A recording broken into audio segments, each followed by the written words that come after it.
Ready, or what? Caleb shouted from the hallway. They were packed for a 2-week elk hunt in the mountains. Talia was rummaging around for her foam mat. Sleeping on bare ground wasn't something she was willing to suffer through. The cold, damp dirt would only make things worse. Caleb, have you seen my mat? She called, already sounding irritated. It's in the truck, he replied flatly. She yanked her pack off the floor by the front door, slung it over one shoulder, and walked out ahead of him. This was going to be a long trip. Caleb watched her figure move down the sidewalk, still stunned he'd married her just 3 months ago.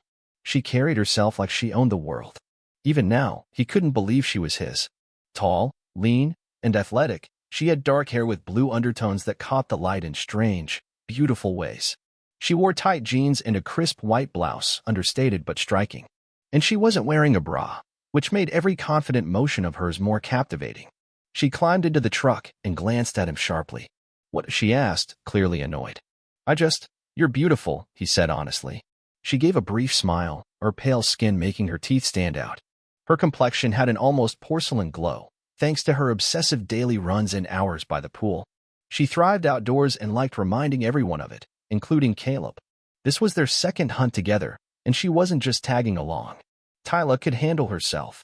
Her dad had raised elk and deer in Michigan's Upper Peninsula, and she'd learned early how to shoot and survive. She was eager to bring something home. Caleb wasn't into bows like she was, but he admired the discipline it required. She gave him a small smile, warm, maybe. She loved Caleb in her way, though it always seemed like she was holding something back. Kids could wait. Right now, she wanted the adventures. Caleb fit her mold, smart, good-looking, and outdoorsy. They met in college during senior year, and she quickly decided he was hers. Something about him made her feel like she'd won. He had big brown eyes, swimmer shoulders, and the kind of presence that drew people in. Talia, short for Talia, had high standards, and Caleb hit them all. The long drive from Colorado finally brought them to Des Moines, where they stopped overnight before heading to a secluded lodge to meet their guides. Jack Whitlow greeted them first, a wiry, weathered man in his late 40s. He barely stood 5 feet 8 inches and couldn't have weighed more than 120 pounds. The second guide, Cole Maddox, was a complete contrast, 6 feet 5 inches, 250 pounds, and built like a boulder. He had long black hair tied back and an intense, silent demeanor that seemed to pull the air out of a room. Talia noticed immediately. There was something primal about Cole, his broad chest, thick arms, and the way he didn't need to talk to be heard. Don't let Cole throw you, Jack said with a grin. Known the guy for years, and I bet he hasn't said 500 words total. Used to play football for the Raiders. His dad was a forester out here, so the land's in his blood. That night, Cole cooked bison for dinner, a first for Talia and Caleb. She offered to help, but he cut her off with a voice that rumbled like distant thunder. I've got it covered. You can set the table if you're bored, he said, not even looking up. Talia set the table, noting how commanding his voice was. Jack poured red wine for everyone while the bison sizzled on the grill. The meal was phenomenal, tender and smoky with a kick of wild flavor. Over dinner, talk turned to the hunt. Talia mentioned she'd be using her bow. Cole looked up, intrigued. You shoot? He asked. Yeah. 65-pound bear bow. Quest Power Punch arrows with 125-grain hairazors. I'm also building my own longbow, but it's still rough. He stared at her a beat too long. Impressive. Most women don't take that on. It's new, but I'm getting the hang of it, she replied, clearly pleased with his attention. Jack chuckled. That means something. Cole barely compliments anyone. Talia turned to Caleb. You ever bow hunt? He laughed. Nah, a bit much for me. Jack clapped him on the shoulder. That's fine. Let these two handle it. We'll still bring something back. Bagged 5 moose last season. Talia's eyes sparkled. Doesn't have to be big, just tasty. Cole smirked. Caleb will get his moose, if Jack stops talking long enough to sneak up on one. They went to bed early and were up by 6 a.m. The cold slapped Talia's skin, but her layers helped. By the time she finished gearing up, Cole already had breakfast ready. They ate fast, eager to get going. Cole had the horses tied out front. Talia strapped her bow to her saddle. She was still sore from yesterday's ride, but her body adjusted quickly. She gave Caleb a quick kiss before they split. He and Jack took one trail, while Cole led her up another, narrower path into the hills. About an hour in, the trail opened to a vast canyon. Cole lifted his binoculars. 3 o'clock. Past those aspens, 2 miles out, he said. Talia followed his gaze, and spotted a small herd of moose crossing a clearing. "What do you think?" she asked. "That second bull looks decent." She nodded. "Not a record breaker, but good enough for me." "You holding out for something bigger?" Cole asked, watching her eyes track the tree line. "Maybe," Tyler replied coolly. "But if you want it, you'd better be willing to chase it." He nodded. "Let's see what's out there then." "Sometimes chasing perfect means missing something good," she added as they nudged their horses forward into the canyon. The day was heating up fast, and the sun pressed down like a weight. By the time they reached the clearing, Tyler felt the burn in her shoulders and back. The air was thick and breathless. She dismounted stiffly and tied her horse to a gnarled post. Without a word, she peeled off her outer layers, her damp shirt clinging to her skin. She caught Cole watching her. His gaze lingered longer than she liked. She turned sharply. "Something wrong?" He blinked, then smiled faintly. "No. You just look incredible. Hope I'm not stepping out of line." The tension hung for a moment. "Caleb tells me that all the time," she muttered, offering a forced smile.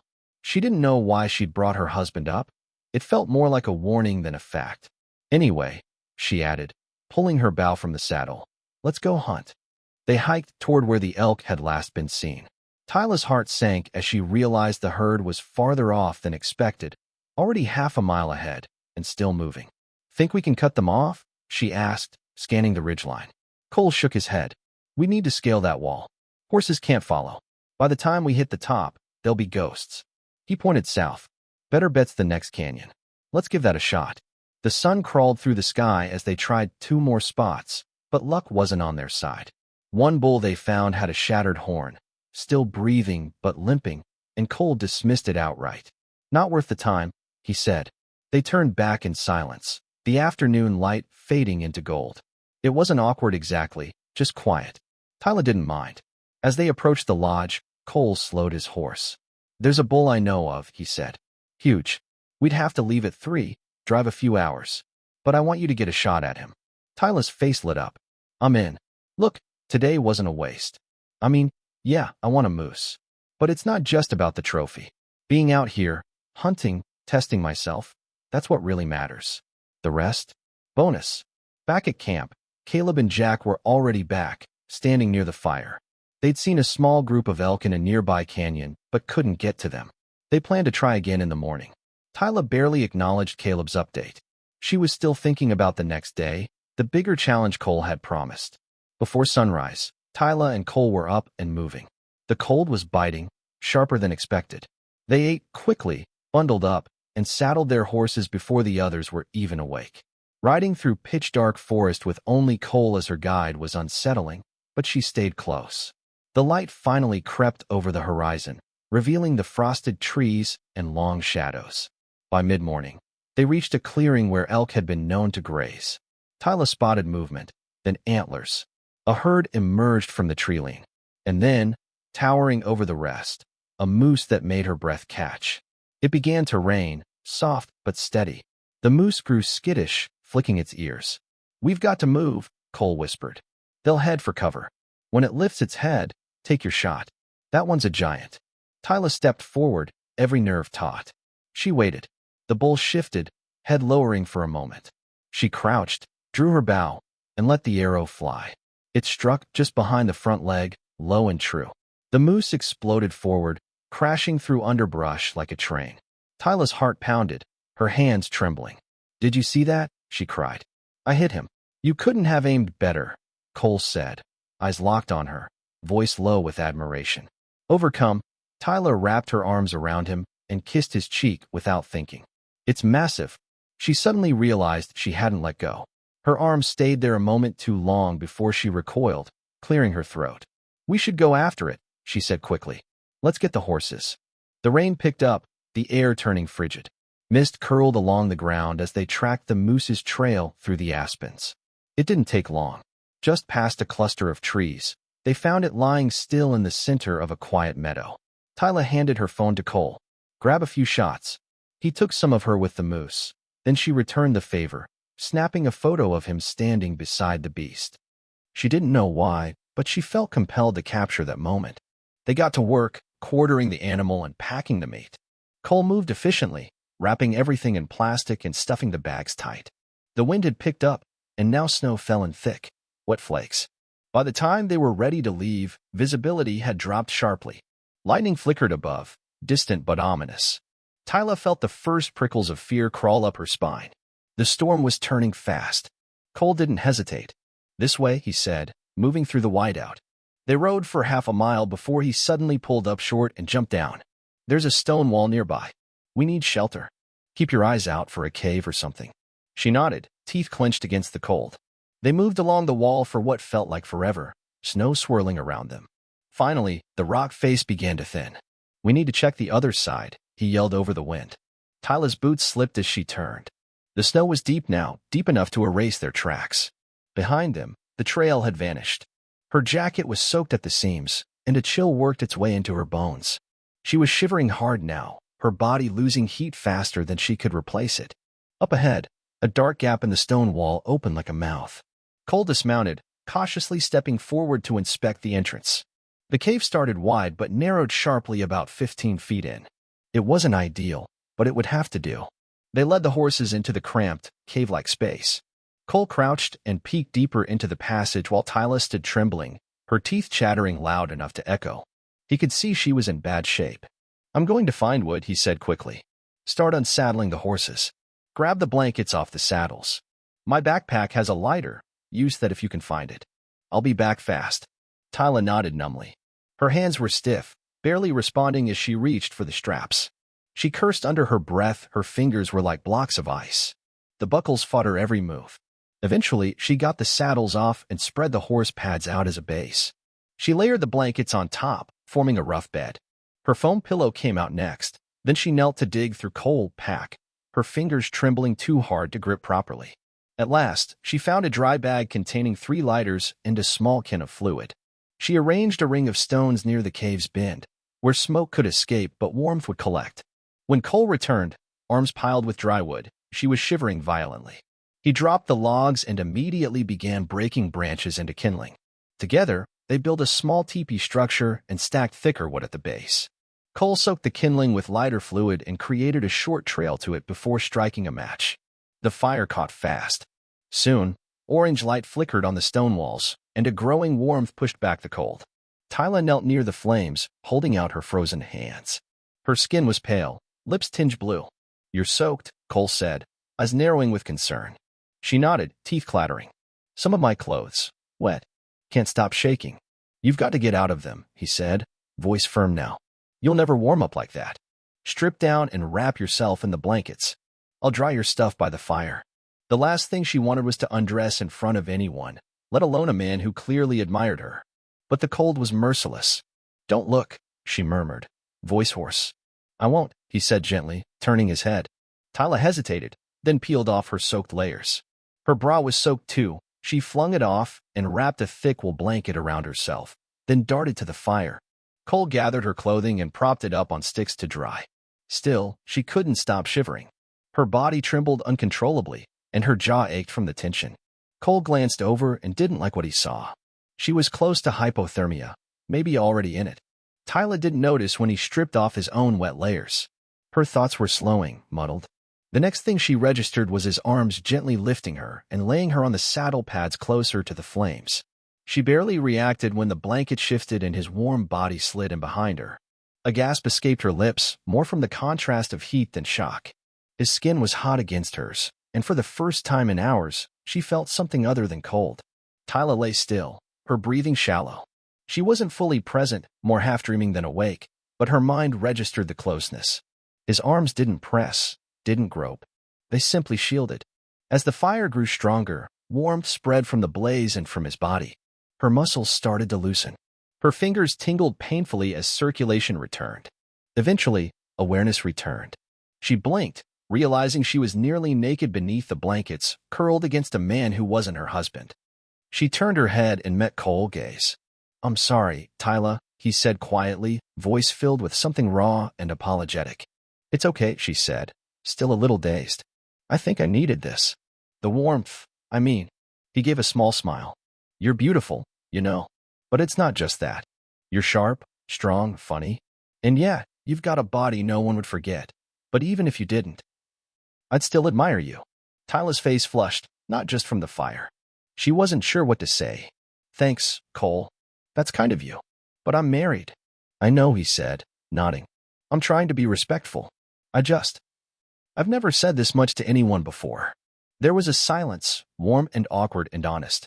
I appreciate that, she said. Let's just focus on staying warm, okay? He nodded. Mind if I sleep a little? No. That's probably smart. How long do you think we're stuck here? Could be a few hours. Could be a few days, he said, frowning. We won't starve, but we'll need to melt snow soon. I've got a couple pans. I'll call Jack and Caleb. Let them know we're okay. I'll be fine, she told him, her voice steadier. Once my clothes dry, I'll help. You were scared earlier, he said, looking at her. I could tell. Stay here and rest. I'll get more wood. He threw on his coat, adding more logs to the fire before leaving. He moved like someone who'd done this before, quiet and capable. Before heading out, he returned to the elk meat they'd harvested, slicing thin strips and skewering them on green sticks to roast by the fire. The rich, savory scent of cooking meat filled the cave, and Tyla's stomach growled so loudly it made her flinch. She turned the skewered elk strips over the fire, the sizzling sound making her mouth water. Still wrapped tightly in blankets, her clothes not yet dry, she leaned forward, unable to resist inhaling deeply. Cole dug into his pack and pulled out a pinch of coarse salt, sprinkling it over the meat. When it was ready, they ate quietly, savoring every bite. It was incredible, rich, tender, better than any restaurant meal she'd ever had. For a moment, everything else faded into the background. Afterward, Cole filled 2 metal pans with snow and set them near the flames to melt. He repeated the process a few times until they had a half-gallon of clean water cooling in a pot beside them. The fire was steady now, fed by thick logs Cole had stacked to last through the night.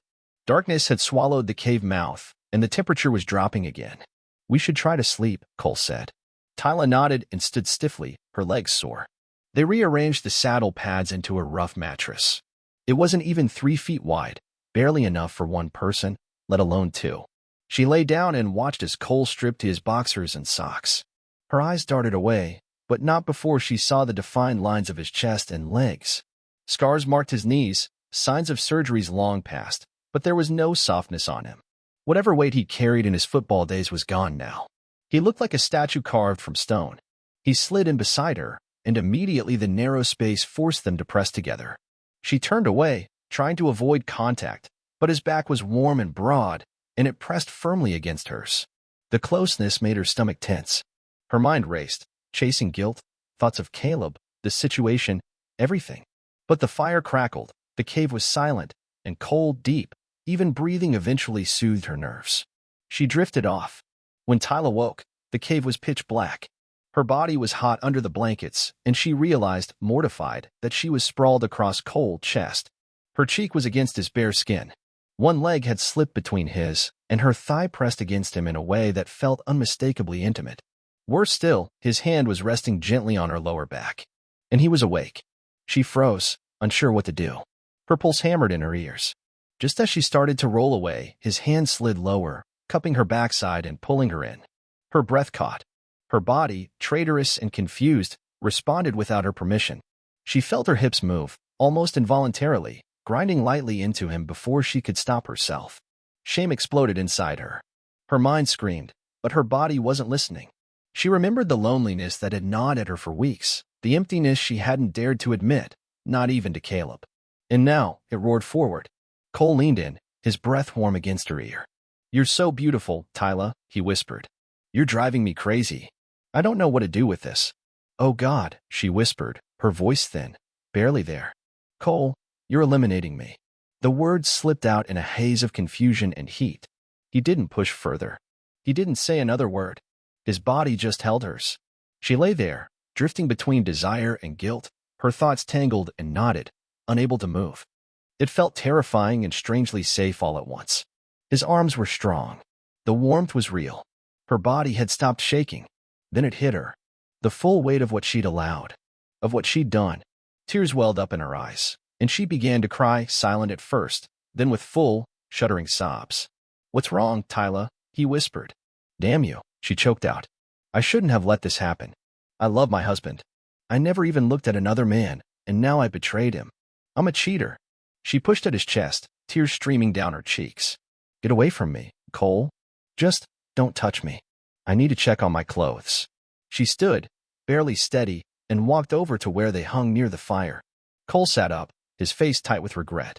He couldn't stop watching her, her body, bare and shivering, wrapped in firelight and grief. It hurt to look. It hurt not to. She returned silently to the blankets and curled up alone, trembling again, this time from within. You'll face him the same way you face everything, Cole said softly. Strong. Determined. Like always. She didn't answer. No one needs to know, he went on. It was a storm.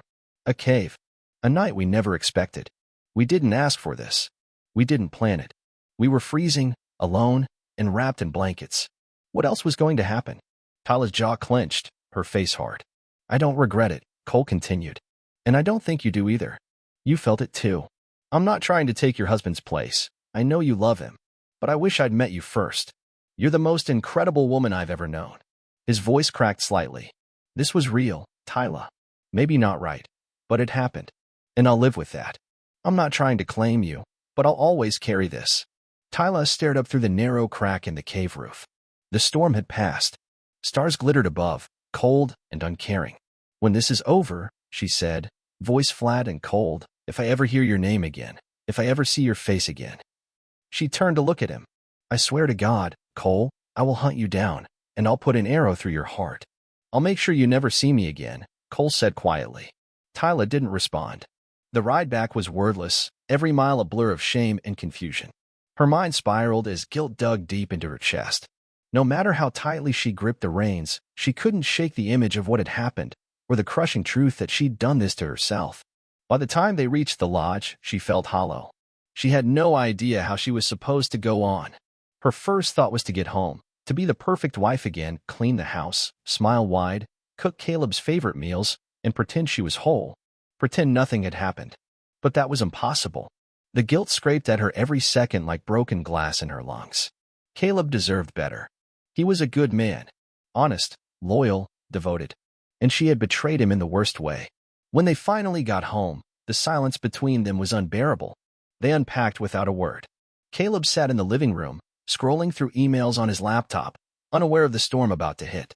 Talia poured 2 glasses of whiskey and sat down next to him, her hands trembling. Caleb, she said, her voice calm but thin, like something fragile holding back a flood. I need to tell you something. He set the laptop aside and turned toward her, eyes narrowing with concern. What is it? You've been off since we got back. I did something terrible, she whispered. The words spilled out before she could stop them. She didn't give him the ugliest details. Those were too painful, but she didn't lie either. Every confession came with a fresh stab of shame. With every word, she hated herself more. Caleb listened in stunned silence. His expression crumpled as her story unfolded. When she finally fell silent, his eyes filled with tears, and one slid down his cheek. She wanted to comfort him. She didn't deserve to, but the instinct was still there. Instead, she kept speaking, trying not to fall apart. We have 2 options, she said softly. If you want a divorce, I won't fight it. I'll leave. I'll sign anything. Just say the word. Caleb didn't move. His face was a mask, grief and disbelief etched into every line. After what felt like an eternity, he nodded once. Okay. The word shattered her. She stood, robotic, and began gathering her things. She moved like she was underwater, packing blindly.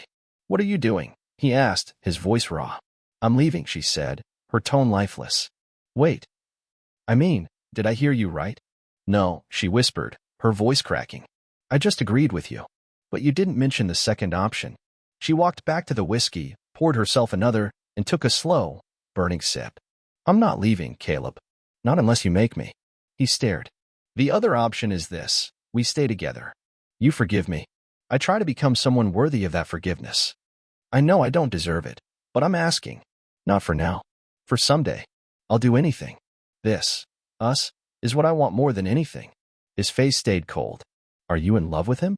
No, she gasped, shaking her head. I barely know him. I don't want to see him again. I love you, Caleb. You're the only one I've ever loved. That hasn't changed. Caleb stared at the wall, unmoving. If I divorce you, he said slowly, what will you do? Talia hesitated. Maybe I'll go to Canada. Find a cabin in the woods. Start over somewhere quiet. My dad could help. I'd figure it out. He lay there, unmoving, staring at the ceiling. Only the sound of the whiskey glass rocking in his hand showed he was still present. He didn't speak for a long time. Then, finally, his voice came hoarse, low. I'm not going to divorce you, Talia. Not yet. I don't want to make a decision I'll regret. Relief crashed into her, but it didn't last. But I need you to leave. I can't look at you. Not now. Maybe not for a while. He sat up, his hands shaking. I want to believe you don't love him. I want to believe you won't see him again. But can you forget him? That's the part that scares me. That's what will haunt me. She swallowed hard. I can. I will. You won't believe me now, but you'll see it in time. I swear. He looked at her like he didn't recognize her. What happened, Talia? He asked. None of this was supposed to happen. We were happy. You know we were. I know, she whispered. I didn't plan it. I never meant to hurt you. His face twisted with grief and rage. I'm grateful you're alive. But I hate what you did. I hate you right now. She nodded, unable to speak. Please, just go, he said. Let me know where you end up. I need space. I need to breathe without this. Talia stood without a word. She went into the bedroom and began to pack. Her movements were mechanical, driven by numbness. Her heart was shredded, her future blank. She made her way to the garage, looking for a box. Her eyes were blurry, but she caught a glimpse of Caleb in the hallway, still sitting there, his face drenched in tears. The sight tore through her. Inside the garage, she collapsed onto the workbench, sobbing uncontrollably. She didn't even try to stop. Her hand brushed against something Caleb's tool belt, the one she'd given him on his birthday. The feel of it broke her. She cried harder, grief ripping through her in violent waves. She didn't know how long she stayed there, but the tears eventually gave way to something darker. Anger. At herself. At Cole. At the cold. At fate. At everything. Her marriage had fallen apart. Her identity was crumbling. She hated who she'd become. There was no going back now. She was broken. Caleb was broken. And nothing would ever be the same again. Her eyes drifted to the weapon rack mounted on the wall. There it was, sleek, polished, almost beautiful. A contradiction, something meant to protect, and yet designed to destroy. She rose slowly, as if under some spell, each step deliberate and hollow. She reached for her vintage Browning Sweet 16, opened the chamber, and loaded it with buckshot. Her breath hitched. Talia, Caleb's voice rang out sharply. What are you doing? She froze. You can't. Don't take the easy way out. Don't you dare. You've never been a coward. Don't start now. Face what you've done. Where's the woman I married? She turned, tears streaking her face. She's gone, Caleb, she sobbed. She's shattered. I don't know how to fix it. I don't even know how to keep going. I'm scared. What do I do now? I don't know, he admitted, his voice barely above a whisper. But not this. Please. Promise me you won't do this. Promise me you'll find yourself again first. Then call me. Just put the gun down. Talia trembled. Her chest felt like it was caving in. I promise, Caleb, she whispered. Her voice cracked, but the Browning stayed in her hands. No, she added softly, I'm taking it with me. To remember who I used to be. What I'm leaving behind. Caleb said nothing more. He looked like a man already grieving, his soul worn thin. I'll pack up the rest of your things tomorrow, he said at last. I'll leave them in the garage. Let me know where to send them. He turned and walked slowly back inside. Talia placed the gun gently into its case and carried it to the car. She grabbed the box she'd originally come for, then headed upstairs. She moved like a ghost, gathering personal items, her laptop, a framed photo of Caleb, a few keepsakes. She locked the front door behind her and drove off into the night. There was no clear destination, only the urgent need to get away, to disappear, to survive. A few hours later, she called Caleb. Please leave my things in the garage until I know where I'm going, she said, voice shaking. 3 days later, her journey led her to Winthrop, Washington. The snow-covered hills rolled by like a dreamscape until she passed a sign, Concanuli. The name sounded like something from a storybook. She felt drawn to it. The town was remote, only accessible by snowmobile during the harshest parts of winter. It was quiet, isolated, a forgotten dot in the middle of nowhere. It was perfect. She found a small storefront with an apartment above and signed a lease within 2 days. There, she made her new start. 2 weeks later, Caleb received her address, and soon her belongings followed. Talia had money. She wasn't desperate. So she gave herself time to settle, to observe, to grieve. She explored the hills, the frozen rivers, the creaking trees. Slowly, painfully, she began to thaw. 1 month in, she discovered she could rent land, acres of wilderness perfect for hunting and fishing. Something inside her stirred. She launched a small guiding service, and by summer, she had her first clients, fly fishers from Oregon, eager for trout. The work was demanding. It grounded her.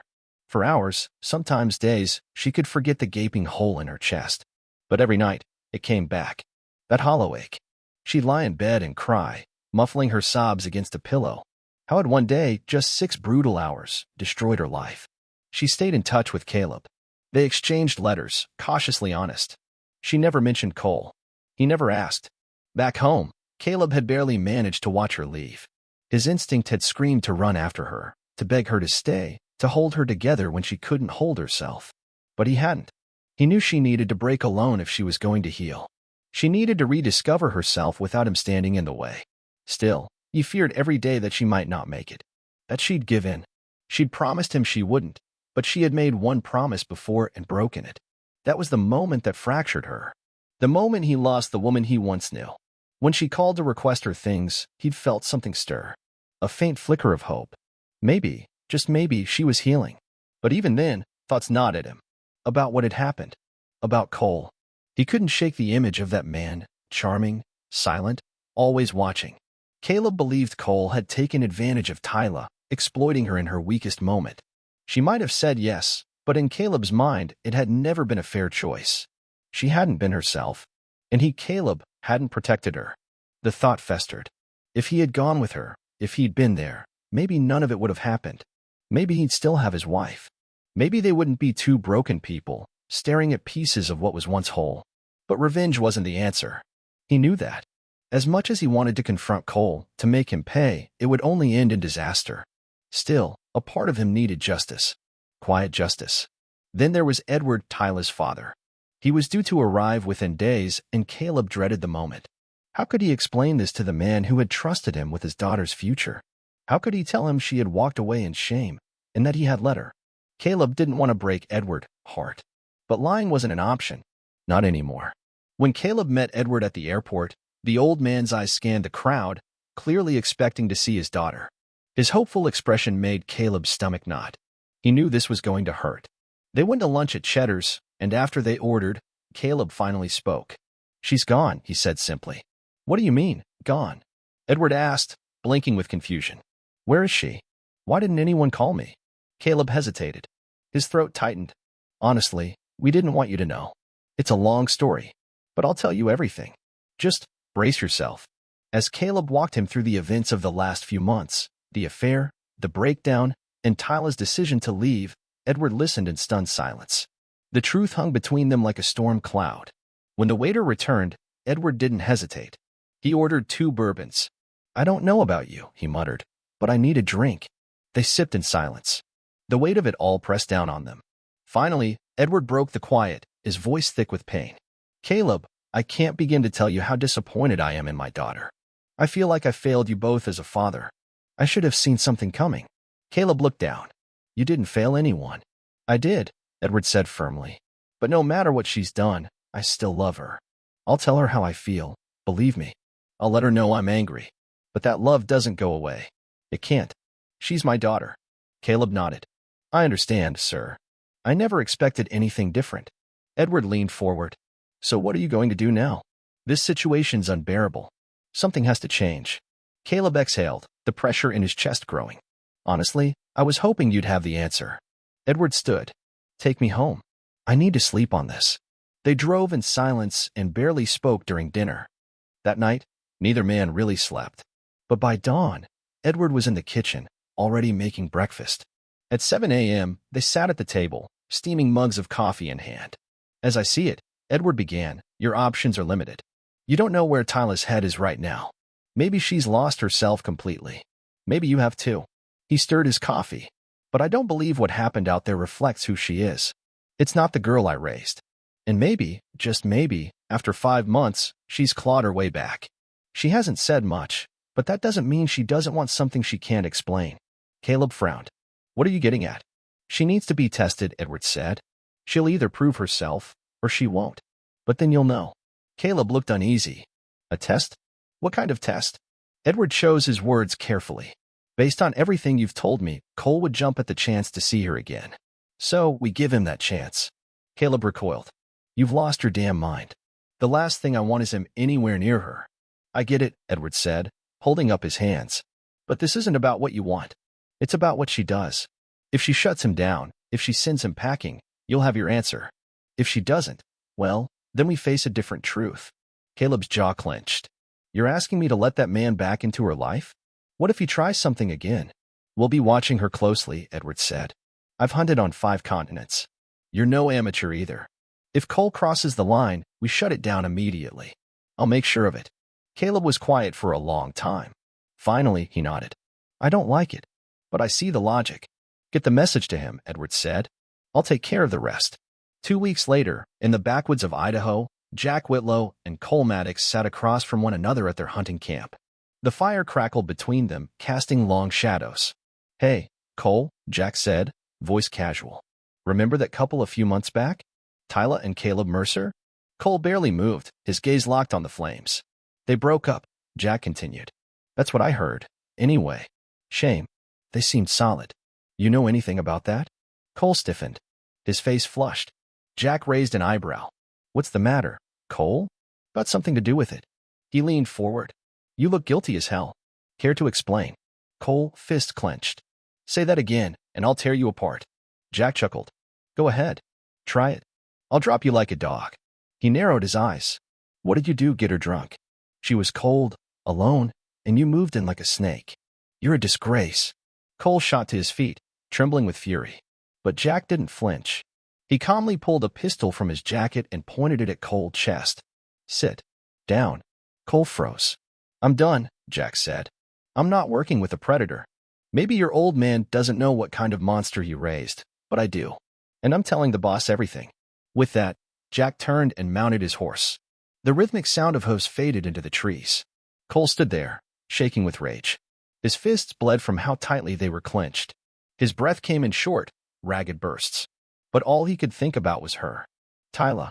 She lingered in his thoughts like a brand on his skin, her voice, her scent, the way her body had curled against his.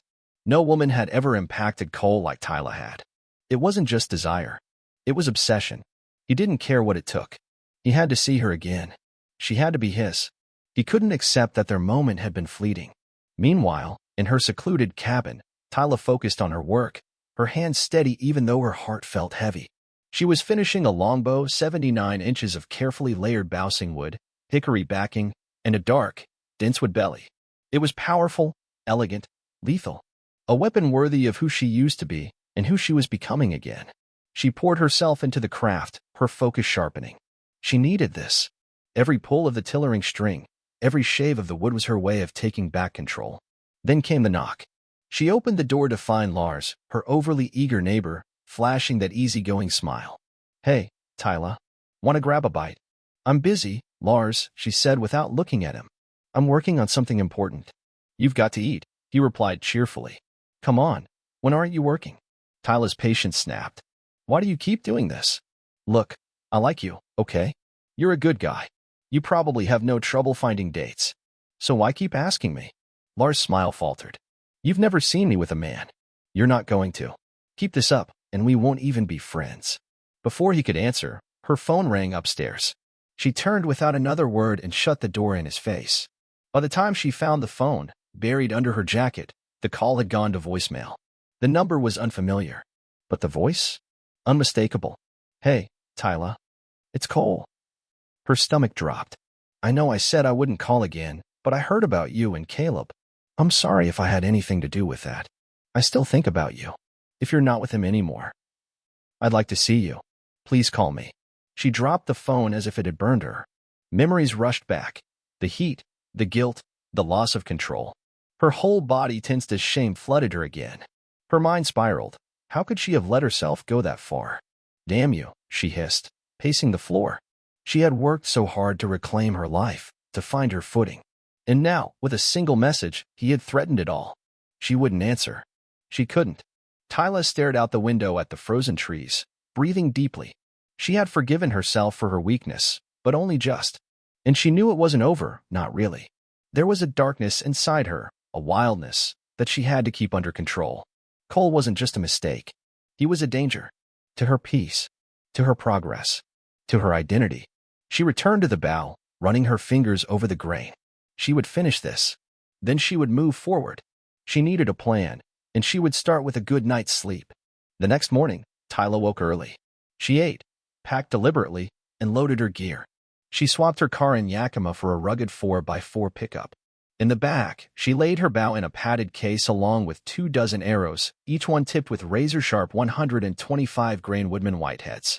Her route was plotted. Her mind was set. She headed southeast toward Colorado. Unbeknownst to her, Caleb and Edward were still watching. They had tracked her for a week, watching from a distance, unsure what she was planning or if Cole would try to reach her. "She's packing again," Caleb muttered, peering through binoculars. He watched her slide a fishing rod into the back of the truck and frowned. "She's not going fishing." Edward leaned against the door, grim. "I don't want to watch this anymore." "Don't be a coward," Caleb snapped. "You said we'd stop him. Now it's time." Then, suddenly, Talia turned off the highway and drove into the forest. They scrambled. She parked the truck behind a thick patch of fir trees, covered it with a camo tarp, and pulled out a large suitcase. Edward grabbed the camping gear and rifles. Caleb checked the GPS. They followed. For 2 days, they hiked in silence, camping in the trees, taking turns sleeping. Talia was fast, methodical. By the time they reached her last known position, the woods were quiet. Too quiet. Talia crept through the brush, her body low, her bow across her back. She'd spotted signs, crushed branches, a cold fire pit. Someone had been here. Recently. She paused, drew her binoculars, and scanned the clearing. Tracks. Horse tracks. Jacks? Cole? Her muscles tightened. She followed the path deeper into the woods, alert. Every sound was amplified. The wind in the branches. The distant call of a bird. Her breath. Cole sat alone long after Jack had ridden off, the firelight flickering in his eyes. His jaw clenched as he replayed every moment with Talia like a scene from a movie he couldn't stop watching. Her lips. Her shiver. The moment she pressed into him under the blankets. He hadn't just felt her body, he had felt her soul reaching out, even if she didn't admit it. He told himself she needed him, that she had wanted it just as much, that she was just scared of what it meant. "She'll understand eventually," he muttered. "She just needs time." Meanwhile, in the forest, Talia's steps were silent.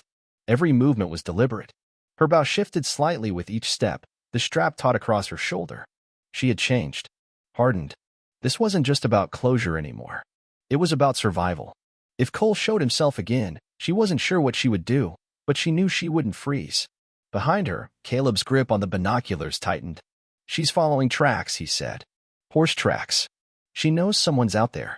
Edward checked the wind direction. "If Cole finds her first." "He won't," Caleb cut in. "I won't let him." They moved forward, deeper into the cold, watching her shrink between the trees. And Talia? She didn't look back. She didn't need to. After 5 miles, she caught a whiff of smoke and continued forward, more alert than ever. Her boots barely made a sound against the leaf-strewn path. Caleb and Edward, staying well out of sight, knew she was tracking something, and they closed the distance, silent shadows in the trees. They watched from a ridge as Talia knelt and carefully removed her bow from its case. She drew a single arrow and knocked it, her movement smooth and practiced. "Oh, crap," Caleb whispered, panic creeping in. "She's going to shoot him." They peered through the branches. Cole was sitting against a large pine, chewing on an apple, completely unaware. Talia's breath came in quiet, controlled bursts. Her hands didn't shake. Not anymore. Her grip on the bowstring was firm. She had trained for years. She had hunted animals far more elusive than this man. And now, she aimed not just to wound, but to end the chapter he represented. Caleb's voice rose slightly. "Should we stop her?" Edward didn't flinch. "No. This is her fight. You don't get to rescue her from herself anymore. That's not what she needs." Caleb clenched his fists, heart pounding. Every second felt longer than the last. When the arrows flew, there was no hesitation in her. No quiver in her posture. Just silence, force, and release. The first arrow struck Cole in the shoulder with a vicious thud. He cried out, dropping the apple. The second embedded in his opposite shoulder before he could even react. The world spun, and then went black. Cold water splashed onto his face. He gasped, sputtering. His eyes fluttered open, pain exploding through his body. Talia stood over him, holding a plastic water bottle, expression unreadable. He tried to sit up. Agony pinned him down. "Hey, Cole," she said softly. Her voice was steady. "Cold." He wheezed, barely able to reply. "Yes," she said. Twice. "I'm going to eliminate you now." "What the hell is wrong with you?" He croaked, panic in his voice. "You're really going to kill me?" Her eyes were flat, detached. "Yes, as I promised. You ruined my life, Rainey's. You broke me. I helped you do it. But I'm stronger now. I'm taking back control. And you're the last thread tying me to that weakness. You're the snake I keep cutting off only to find it slithering back." She paused, drawing a slow breath. "For 6 hours, I was that snake too. But I came out of it. I rebuilt. And now, I'm burning the rest of it down." Cole looked up at her, truly afraid now. "Please," he whispered. A voice suddenly cut through the air from behind her. "I'm not sure I like the word eliminate, used as a verb," it said. Talia froze. "Seems like you've made that promise before," the voice continued. "It was a lie then. I have a feeling it is now." She spun around, rolling to the side, hand going to her sidearm. She rose to her feet with a smooth motion, her pistol trained on the intruder. "Dad?" she gasped. "What are you doing here?" Edward lowered his hands, calm. "I brought someone along." From behind a nearby rock, Caleb stepped forward. "Oh God," she sobbed, the sight of him unraveling every bit of her composure. She ran, fast, desperate, her footsteps barely touching the ground. When she collided with Caleb's chest, she didn't hold back. Her sobs were raw, her fingers digging into him as if anchoring herself to reality. "Are you going to shoot me?" he murmured gently, glancing down at the pistol still clutched between them. Talia blinked, as if waking up, and let the weapon fall to the ground. Caleb gave her a sad smile. "Hey, baby," he said softly. "This is one hell of a mess you've gotten into." She pulled away slightly, wiping at her tears. "What were you going to do with him?" he asked, gesturing toward Cole. "I was going to shoot him," she whispered. "Right here." She tapped the center of her chest. Twice. Caleb exhaled. "I can't let you do that." "What do we do now?" she asked, eyes filled with uncertainty. "You two are going home," Edward said, stepping forward. "I'll handle the rest." Talia looked between them. "Will you come?" she asked her father. "I'll be there in a couple of weeks," Edward said, nodding. Caleb touched her hand. "I'll be there too." She gave a small nod, trying to process the shift in her world. "Come to Concanali. We both need a break from everything." Edward nodded again, a soft smile forming as he watched them walk away, his daughter and son-in-law, arms wrapped tightly around each other, disappearing into the woods like ghosts in the mist. He remained, still and quiet, feeling the wind change. For once, peace sat on his shoulders. They had walked nearly a mile when the sharp crack of 2 gunshots shattered the quiet. Caleb and Talia stopped, turned their heads. He raised an eyebrow. She sighed. Neither spoke. They just kept walking, further into the trees, towards something new.